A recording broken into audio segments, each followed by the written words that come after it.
Hello guys, how are you? I'm actually in Trim with our own local hive. I'm just after coming through the winter with this hive. I was very nervous about it. I'm very worried because they didn't have many stores.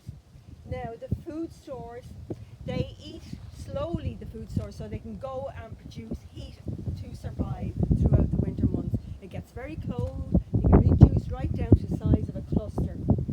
Now, when the temperature drops to about 14 degrees, they gather together, they form a cluster like a ball of bees, if you like to call it. The cluster is about 12 to 16 centimetres in diameter. Minimum temperature for the survival of one bee is 7.2 degrees Celsius. If it drops below that, they will die. The centre of the cluster is generally around 20 degrees, and the surface, as in the outside of the cluster, is 7.2 degrees. If the weather changes, as it does throughout Ireland and in the winter time, the bees can loosen or tighten that cluster if they need to obviously reduce the temperature inside. They can loosen. If they want to tighten up, they can. They create the heat by vibrating the very powerful muscles in their thorax, the very powerful wing muscles in their thorax. Usually in the middle of the cluster this happens. They can move about a little bit in the middle. The queen is usually in the middle as well, the warmest spot and the most important person, the most important bee. On the outside, as I said, the surface tends to be around 7 to 8 degrees.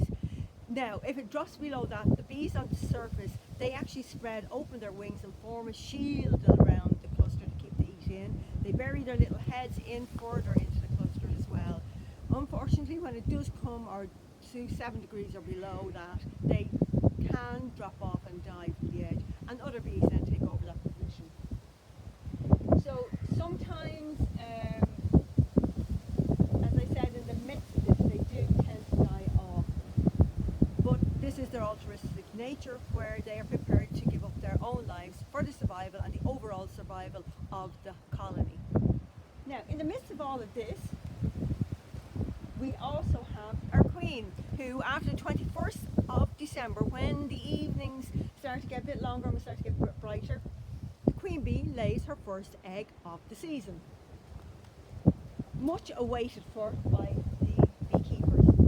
Now, she doesn't lay many initially because the temperature to keep an egg and for an egg to survive has to be around 34.5 degrees. They need more food to create more heat, so obviously there isn't that much food around. They have to be very careful. They eat it very slowly, and they don't, any sort of stress or any extra activity will mean that they have to eat more. There is no pollen around obviously this time of the year, no flowers, no pollen. So what I feed them is this candy ball. Just show you what I have here. It is like a fondant, but it is mainly, this particular one I get is a really good one. I've used it before. A lot of beekeepers here in Trim and me use it. Candy food, pollen grain, a lot of pollen grain. I cut the back of it there, just an across. I place that on top of the crown board, and they come up into the centre of the crown board, which has a small hole, and they will feed off that. Now, I put one in there just before the beginning of December. I'm not sure what much of that they've eaten. I'm about to check and see. I have one ready in case I need another pack. I also have in here a little bit of light syrup in case they're that weak that they don't look that weak, but just in case, we spray a little bit of this on their bodies. They lick it and they can move it, and that gives them an immediate energy boost without them having to actually move, because once they get that little bit into them, they can start moving around to go to where the food is within the hive. Now, the cluster, as I said, the cluster here tends to follow the food around the hive. We will see a massive expansion, from now into March or April. They will go from about 10 to 15,000 in a cluster to 60,000 in the height of summer. The queen bee will start laying from one egg a day, as I said, in December, to expanding to 1,500 eggs a day, or even 2,000, hopefully. So I'm at the moment going to have a quick look. You will see over here as well that there is some ventilation. Whoa, I better suit up. There they're fairly active. I'm very happy to see this. We've just come through snow and gale force winds and everything in the last few days. Even this morning, I didn't think this was going to happen today. So happy to see the temperatures today are 12 degrees, where it feels like 9 degrees. The sun is out, it's dry, the winds have dropped a little bit. Therefore, this is my first time, as I said, to open up my bees. And it's safe enough to have a look at them. Okay, right, the ventilation I wanted to tell you about, these matchsticks here, I pop them in between the crown board, the brood box, which is here. My cluster is either here or here. Now they've broken up a bit today, as I said, because the temperature's a bit warmer, they can come out. They'll probably have a cleansing flight taking place, which means that they will, well, they go to the toilet, I suppose, outside. But as I said, this here, the ventilation here is to let a little bit of air in here, circulate through the hive, and come down around out here. This keeps down the damp, but it also expels any CO2 that comes off their muscles. Yeah. I'm going to pop that here. So here, I'll actually not pop them on this side so I get it. So I'm going to pop up here and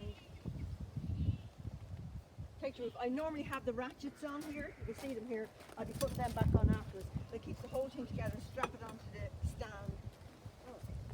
This here is a double brood box. One, the super in between. The super in here has natural honey for this hive, but this hive, as I said, has to be fed. And this is the one I was worried about. It was a great strong hive during the summer last year. I didn't want that to happen to it. So, I don't know if you can come over here and have...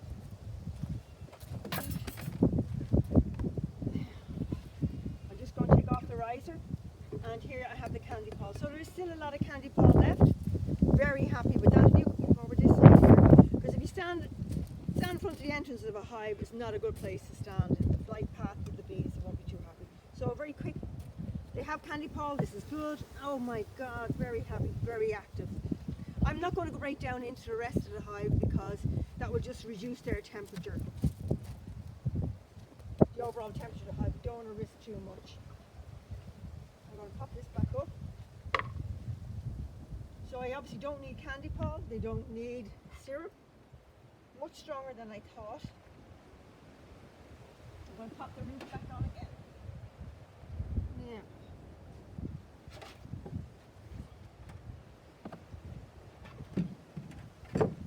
All right.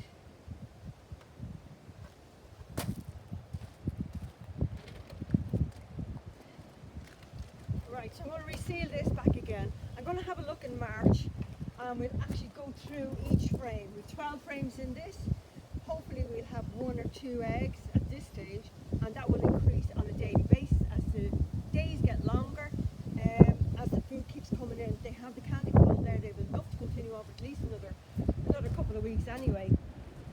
As I said, this is the time when there's serious expansion of the bees, so they need all the energy in the food that they can possibly get this time of the year. This pollen in this is what actually gives them protein to grow, to develop.